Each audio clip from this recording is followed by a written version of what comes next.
waandishi wa habari mnakumbuka, kwa sababu mna kumbukumbu nzuri. Lakini tumemwandikia IGP kwa sababu ndiye msimamizi mkuu. Pengine tunaweza tukawa tunasingizia labda rais, kwa sababu sasa hivi kila kituo cha polisi ukikamatwa, ukiwekwa ndani, kwa mujibu wa sheria, mimi ni kitaaluma ni mwanasheria, kwa mujibu wa sheria ukiwekwa kizuizini na polisi, unapaswa kupewa dhamana ya polisi, sio kwa na masharti magumu.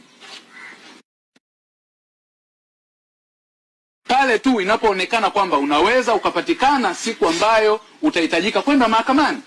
Leo polisi wanaweza wakaamua dhamana ya mtu fulani aliyekamatwa iwe milioni 200. Lakini leo dhamana ya polisi kwenda ni mpaka wakati mwingine akikamatwa mbunge au nani, mnaenda kuomba, unamfuata OCD, na kama watataka ushahidi mimi nitawapa, RPC au OCD katika maeneo tofauti. Unampigia simu anakwambia hapana, hili ni agizo kutoka juu. Agizo kutoka juu wapi? Mbinguni?